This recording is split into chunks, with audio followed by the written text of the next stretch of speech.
Hello, my name is James Sanderson, and we are continuing our study in the book of Daniel. I'm so glad you're with us. This is study number 4. Hope I didn't lose you last time. It was a tough chapter, but I think today we're going to connect. If you did have a problem with last week, I think this week is going to help really shore it up and make some more sense of it. Remember what we're doing here in the book of Daniel. We're trying to eventually get to the book of Revelation. So really, it's a 3-part study. We're going to start with the book of Daniel, and we're going to go to the destruction of Jerusalem that Jesus predicted in Matthew 24, Luke 21, and Mark 13. And then we're going to eventually end up with the book of Revelation.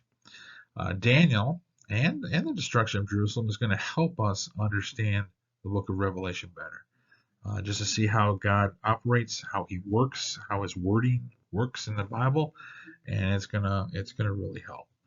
So let's get started today. I've entitled this book "The God Who Rules the Nations," and we so need to know that God is in control of our world today. All right, so this is what I want us to get from the book of Daniel. First thing is I want us to learn our Bibles better, and I need to know my Bible better, and I'm sure all of you do too.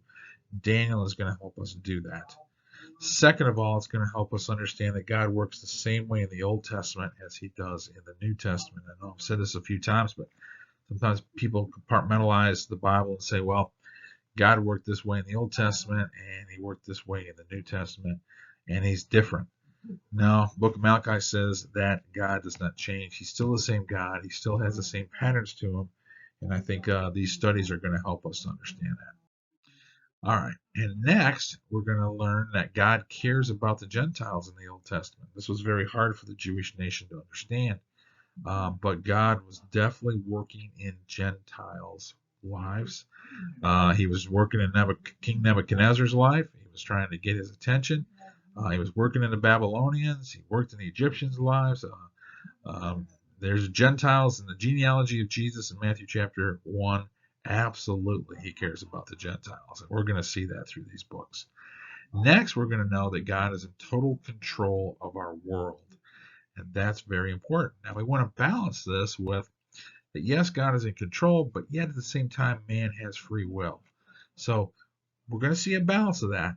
The bottom line is God's still on the throne. And then the last thing we want to do is examine the Jehovah's Witnesses, the Seventh-day Adventists, and premillennialist doctrines. We're going to run into those through the book of Daniel and through the book of Revelation. This is going to help us to see that these people that are with these groups have taken verses out of its context. Now, we better know the context. Then once we study with them, we can show them where they left the context and bring it back into the truth of God's word and not go off on these tangents which is what we're going to see these religious groups do. And we're going to do all of that in love and kindness. Okay? All right, so here's our memory verses, and we got a different memory verse this week, but it actually came out of Daniel chapter 2. So here it is. We saw this last week, but here's another verse, some verses in Daniel 2 I want us to memorize. And it says, and He changes the times and the seasons. He removes kings and raises up kings. He gives wisdom to the wise and knowledge to those who have understanding. He reveals deep and secret things. He knows what is in the darkness, and light dwells with Him. So, who changes the times and the seasons? God does. It's not Mother Nature. I have no idea who that lady is, but a lot of people sure like to talk about her. No, God does that. And He removes kings and He raises kings up. Who's in control of that? God is. And Daniel knew that and acknowledges that to God. He reveals deep and secret things, which we're going to see in the book of Daniel. Okay. Now, we've already went through the history and background to bring us to Daniel. And what we've seen was when we went through that history that Daniel has been taken from Jerusalem to Babylon. And that's where this book is going to take place, is over in the nation of Babylon. Now, how did he get there? Well, here's a couple of the Jewish kings, right? The Judah kings. In 605, Daniel goes to Babylon. The Babylonians take him, Shadrach, Meshach, and Abednego, and take them into slavery. That was the first exile. The Babylonians came back again in the second exile in 597, and then a third and final time, and the temple will be destroyed, and all of Israel will be taken away in the third exile in 586. And now all of Israel is over in Babylon in slavery, except for just some of the poorest of the people left behind. Okay, so there's your history. That's how we got there. What did we see last week? King Nebuchadnezzar had a dream. Remember that dream last week? So he had a dream in chapter 2, and there was this statue, and it had 4 pieces to it. Head of gold, chest and arms of silver, belly and thighs of bronze, and legs of iron, and iron mixed with clay. Okay? What do we find out? These are 4 empires, 4 kingdoms. First one was the Babylonian kingdom. Medo-Persian kingdom came after that. The Grecian Empire, and then the Roman Empire. Now, the focus in Daniel's dream was on that Roman Empire. And we're going to see that again today in chapter 7. Why? Because a rock, it says, slammed into that statue, smashed it to pieces, scattered it all over. And then that rock that was not cut out by human hands, that means this is spiritual, grew into a great mountain and filled the whole earth. Now, what happened during that Roman Empire? Somebody is going to come. Who? Jesus. That's right. Jesus came between, he was born during the time of Caesar Augustus. Okay? So he came during that Roman Empire. And what is he going to do? Well, let's see what happens here. What does Daniel 2:44 say? In the time of those kings, the time of those Roman Caesars, the God of heaven will set up a kingdom that will never be destroyed, and in itself will endure forever. What did Jesus say to Peter? He said, upon this rock I'll build my church, and then he gave him the keys of the kingdom. He was going to set up his kingdom. His kingdom has always been in place, but now mankind can have access to it. Why? Because Jesus has now died, he's been buried, and he's been raised, and people can enter into that kingdom. So Peter comes out because he's got the keys. He preaches that first sermon on the day of Pentecost, 50 days after Jesus had died, buried, and been raised. He comes out, preaches that sermon, and he tells the people to repent and be baptized. And once they repent and be baptized, their sins are removed. They've received the gift of the Holy Spirit, and they're added to God's kingdom, the church. Because now the sin barrier has been taken away through Jesus. And it all happened when? During that 4th empire, the Roman Empire. All predicted by Daniel. Isn't that amazing? That was all told 600 years before Jesus ever got here. Amazing, people. That's why we need to read these Bibles. So, it kind of makes me shake my head. How in the world did the Pharisees and the Sadducees of Jesus' time, which knew these books of the Old Testament, which were trained in these books, how did they miss Jesus? Well, as the Bible says, they stumbled over the stumbling stone, right? They stumbled right over Jesus. They missed him. That's really sad. We want to make sure we don't. Okay, so that was Daniel chapter 2. That was Nebuchadnezzar's dream. Now we're going to go to Daniel's dream.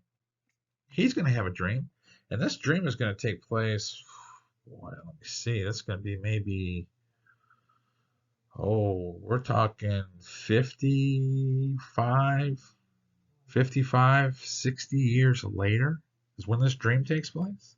Wow. That's quite a while. That's quite a ways away, isn't it? That's a big gap between Daniel 2 and Daniel chapter 7. Well, let's see what this dream consists of. So there's Daniel laying in his bed, okay, over here in Babylon, right? And here's his vision. And it says, in the first year of Belshazzar, king of Babylon. Okay, this is a different king. Now Nebuchadnezzar has died. He's gone. Daniel had a dream. Visions passed through his mind as he was laying in his bed. He wrote down the substance of his dream. Daniel said, in my vision at night I looked, and there before me were 4 winds of heaven churning up the great sea. 4 great beasts, each different from the others, came up out of the sea. Now, can you imagine this dream? This is quite a dream, isn't it? All right. So he's dating this dream. It's the first year of Belshazzar. He co-reigned with this other guy that I have the hardest time pronouncing, Babylonian. Okay. He came after Nebuchadnezzar, but then he co-ruled a few years later with Belshazzar, and it's in his first year, and the best we can come up with is about 553 A.D. Okay, he's going to be the last ruler of Babylon before the Medo-Persians come in 539 B.C. But this is chapter 7, the circle there of when this vision took place. Okay, and here's the vision. There were 4 animals, and some wild-looking animals, right? They really had some different looks to them, and they came up out of the sea. Okay, interesting. There's another picture of it. So here they come, coming out of the sea. Now Daniel's going to describe it for us. There's another picture. Just try and get some visions in your mind. Pretty scary. Okay, verse 4. The first what? The first beast was like a lion. It had the wings of an eagle. Never seen a lion with wings, but okay. I watched until its wings were tore off. It was lifted from the ground so that it stood on 2 feet like a man, and it had a heart of a man was given to it. Okay? Now, every part of this that's mentioned here has meaning, and we need to try to figure out what those meanings are. We may not get every single one or understand each one perfectly, but I think we can get an overall picture. Okay? But here's the first one, a lion. Okay. So there he is with wings. Daniel 7:4. Verse 5. And there before me was a second beast, which looked like a what? A bear. Lions, tigers, bears. Oh my. It was raised up on one of its sides, had 3 ribs in its mouth, between its teeth, and it was told to get up and eat your fill of flesh. Okay? A lot of visuals here. There he is. Daniel 7, verse 5, and he's got 3 ribs in him. I'm going to say that probably this bear was probably from Texas because, boy, there's a lot of people down here that's got ribs in their mouths also, right? That Texas barbecue. All right, a little humor just to help us maybe remember about these ribs, okay? All right. Verse 6. After that I looked, and there before me was another beast, one that looked like a leopard. That's interesting. And on its back it had 4 wings. Well, this one's got 4 wings, like those of a bird. The beast had 4 heads, and it was given authority to rule. I think you need to remember that. We're going to see this again and again in the book of Revelation. It was given authority. Given authority. Where does anybody get any authority to do anything? From God, right? From God. So again, God is still in control, but it was given authority. We'll see what that means in a minute. So there you have it. There's that leopard with 4 heads and 4 wings. Verse 6. Verse 7. After that in my vision at night I looked, and there before me was a what? A 4th beast. And this seems to be the focus. Terrifying, frightening, very powerful. It had large iron teeth. It crushed and devoured its victims and trampled underfoot whatever was left. It was different from all the former beasts, and it had 10 horns. Man, a lot of pictures here, isn't it? Okay, so there it is. There's a beast. It's got big old teeth, right? And 10 horns.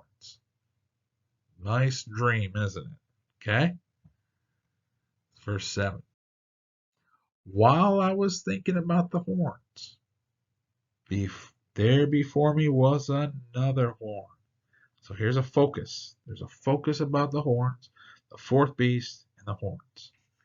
So now there's another one that raises. So that we had 10, now we have another one. That's 11. It's a little one, which came up among them. And 3 of the first horns were uprooted before it. This horn had eyes like eyes of a man, and a mouth that spoke boastfully. And it sounds like if it's speaking boastfully, it's speaking against God. But we'll see. So there you go. Boy, he's just proud as can be. Here's that horn on top of that beast. Quite a dream, isn't it? That's verse 8. As I looked, thrones were set in place. And what? The Ancient of Days took his seat. Who's been around for a long time?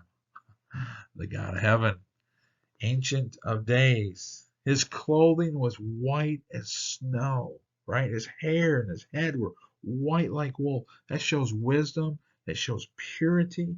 He's been around a while. His throne, that means he rules, was flaming with fire. Well, that sounds like judgment. And his wheels were all ablaze. Sounds like he's getting ready to go somewhere. Okay? A river of fire was flowing, coming out before him. What a picture. What a dream. Thousands upon thousands attended him. 10,000 times 10,000 stood before him. The courts were seated, and the books were open. We're going to see some connections with Revelation. Books were open, okay? All right. So here's one picture of Daniel chapter 7, okay? You can see the books open. Got that, the throne is on fire, right? Ancient of Days. You've got that river or that the water coming out. Here's another picture. I kind of like this one better. You've got actually 2 thrones here, but he's on, God the Father's on one here, the Ancient of Days. Boy, you've got that river of fire coming down. You got the books open, right? You got thousands upon thousands attending him. And then you got wheels of fire. That's quite a picture. So just look at these pictures for a minute. Just try to connect to these. All right? It's quite a picture. Then I continued to watch because the boastful words of the horn was speaking. So now we're back to focusing on that horn. Boy, he's just speaking and speaking, all right? I kept looking until the what? The beast was slain. So that beast where the horns that came out of, he's slain. And his body is destroyed and thrown into the blazing fire. The other beasts, okay, they had been stripped of their authority, but were allowed to live for a period of time. In my vision at night I looked, and there before me was one what? Like the Son of Man. Oh, that's interesting. We've already seen this in Daniel chapter 3, when Shadrach, Meshach, and Abednego were thrown into the fire. And when they were in there, it said one walking around like the Son of Man was walking around. Who do we connect with the Son of Man? Jesus, right? He was coming in the clouds of heaven and approached the Ancient of Days. This is God the Father. And he was led into his presence. He was given authority. Didn't Jesus say that all authority had been given unto me? Matthew 28, verse 18. Glory and sovereign power, all peoples, nations, men, in every language, what? Worshipped him. They worshipped him. His dominion is an everlasting dominion that will not pass away, and his kingdom is one that will never be destroyed. That's what we saw in Daniel chapter 2. Jesus is going to come during that fourth Roman Empire, the Roman Empire, the fourth empire of Daniel chapter 2. He's going to set up his kingdom, and his kingdom will never, ever come to an end. Wow. Do you think there's a parallel between chapter 2 and chapter 7 here? I think there is. I think there is. So, that's the dream. But now we need it to be interpreted. And we're actually going to get an interpretation of this and told what this dream actually means. So we don't have to guess at it. Okay? So let's go over here to Daniel chapter 7, verse 15. I, Daniel, was troubled in spirit. Boy, I would have been too. And the visions that passed through my mind disturbed me. I approached one of those standing there and asked him the true meaning of all this. So he told me and gave me this interpretation of these things. The four great beasts are what? We don't have to guess at it. It says it plainly. They are four kingdoms. What do we have in Daniel chapter 2? Four kingdoms. What do we have over here? Four animals? Four kingdoms. That will arise from the earth. But the saints of the Most High will receive the kingdom and will possess it how long? Forever. Yes, forever and ever. Okay? All right? So, Daniel chapter 2 was talking about the Babylonian, Medo-Persian, Grecian, and Roman Empire. That great statue. Four kingdoms. What's Daniel chapter 7 talking about? The same four. Those same four kingdoms that we're going to see this come out. So one is a statue, Daniel 2. One is animals, Daniel 7. Same picture. Okay? But we're going to put them both together and get the detail and really put it together. All right? Hope you're seeing this. Hope it's making sense to you. So, Babylon was that first kingdom. This is King Nebuchadnezzar. And we didn't go through Daniel chapter 4 yet, but in Daniel chapter 4, King Nebuchadnezzar is going to get very prideful. And he is going to be sent out and eat like cattle, and eat grass like cattle. And anyways, God's going to humble him. And finally, when he acknowledges that God is the God of heaven, he will stand him up like a man. Okay? And that's the picture. The wings are taken off, and he'll be given a heart like a man. That's King Nebuchadnezzar, Babylonian Empire, Daniel 4. Okay? What's the next kingdom?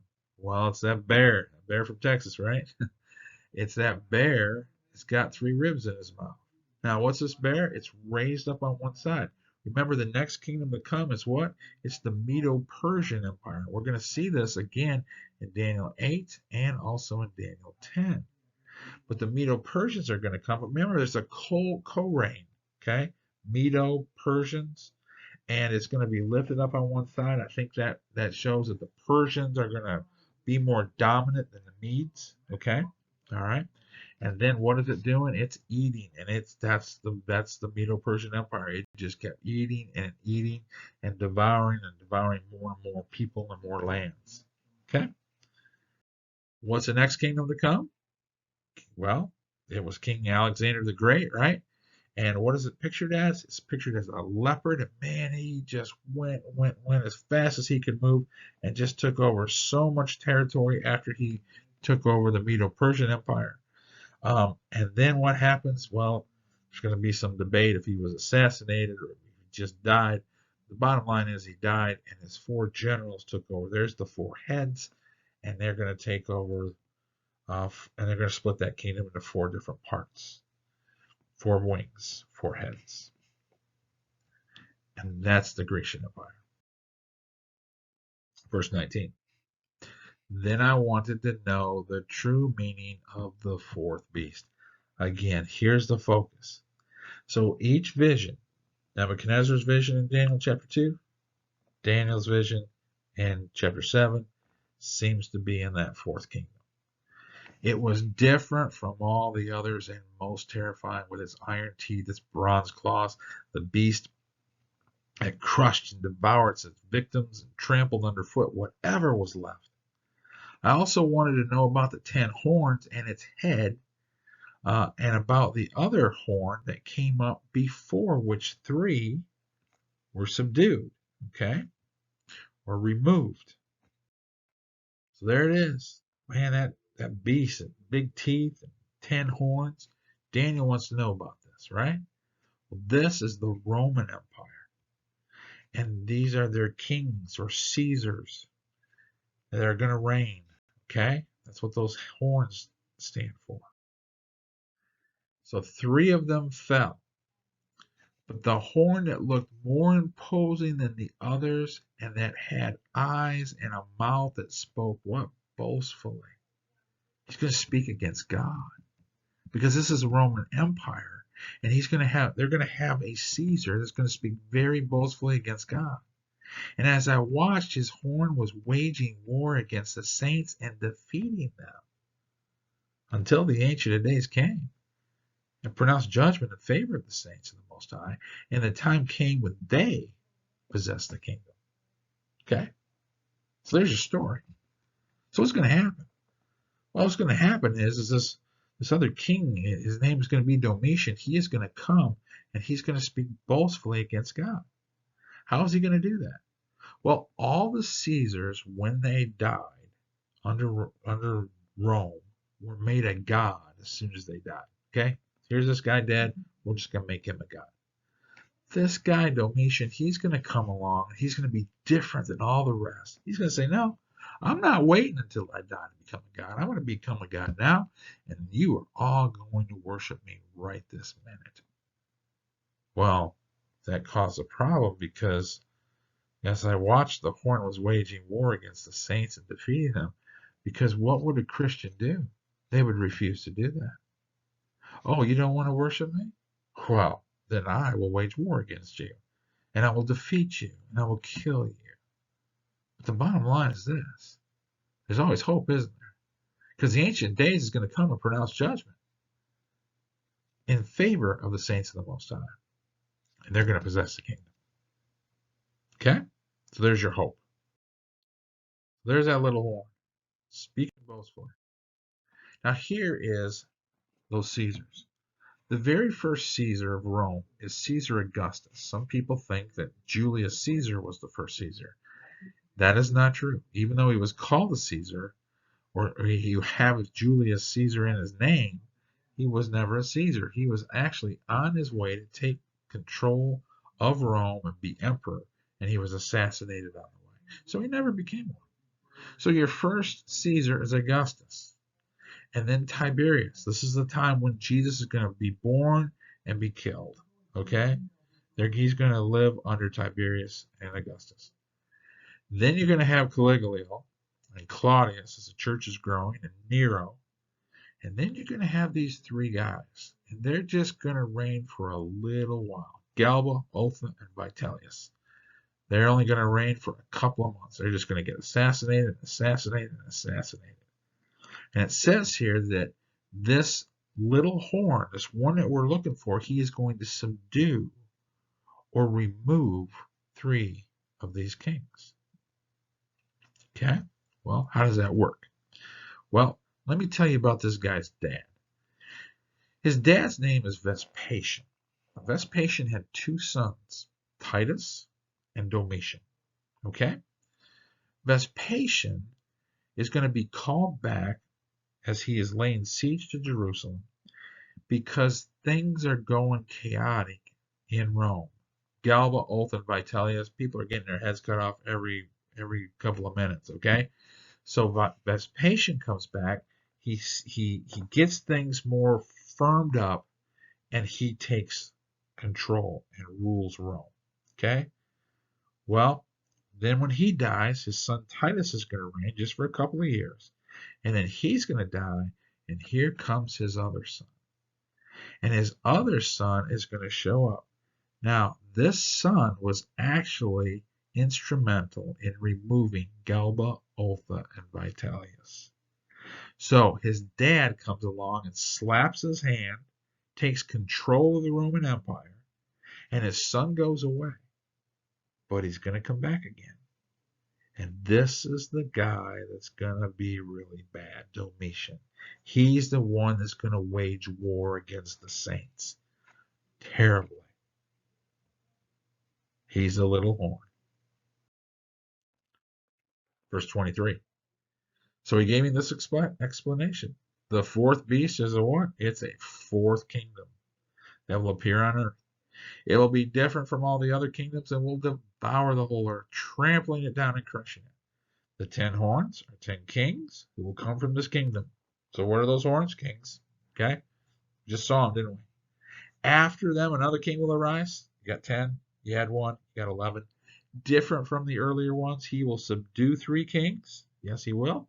He will speak against the Most High. Yep, I am God. He will oppress the saints. Yes, he will. He will kill them and try to change, excuse me, try to change the set times and laws. He literally changed the calendar and laws. He was very well known for that, okay? We had a hard time with our timelines because of the changes that he made. This guy was just arrogant. But the saints will be handed over to him for a time, times, and half a time. So they're going to be over there. They're going to be handed over to him. But again, what are we dealing with? Kingdoms and kingdoms. This fourth kingdom. And there he is. There's Domitian, the Roman Caesar. Terrible guy. History says that there were so many crucifixions that Rome literally ran out of lumber. They ran out of trees. They crucified so many people. We have documentation during the time of Domitian that shows that Christians were taken, they were dipped in oil, and they were put up on stakes, and they were lit, their bodies were lit on fire to be as streetlights for their towns. That's what he did. All predicted about 600 years before it happened. That's amazing. Now, here's what we're going to do, and I don't want to lose you here. We're going to come back and see this again. It's probably going to be a few months from now, but we're going to eventually get to it. But we're going to connect Daniel 7 to Revelation chapter 17. Here's what I want you to do. When we get to Revelation chapter 13, 5 through 16, and 17, 9 through 14, it's going to deal with Rome again. It's going to deal with their Caesars. But here, instead of using the number 11, it will use 8. Okay? And this is what it says in Revelation 17. In Revelation 17, it says 5 have fallen. That is past tense. Then it says 1 is. See that number right down there? Vespasian. And then it says another one he hasn't come yet, but he will only reign for a short time. That's Titus, his son. And then comes Domitian. He was the beast. So he's the little horn of Daniel, and he's the beast of Revelation. This is the guy everybody's looking for. Our religious world, unfortunately, calls him the Antichrist. The Bible doesn't call him the Antichrist. Nowhere in Revelation is the word Antichrist used. But people assume that this is who he is. But watch what it says. It says he once was, now is not, and yet will come. So when Vespasian is ruling, 1 is, that's when the book of Revelation is being written from 69 to 79.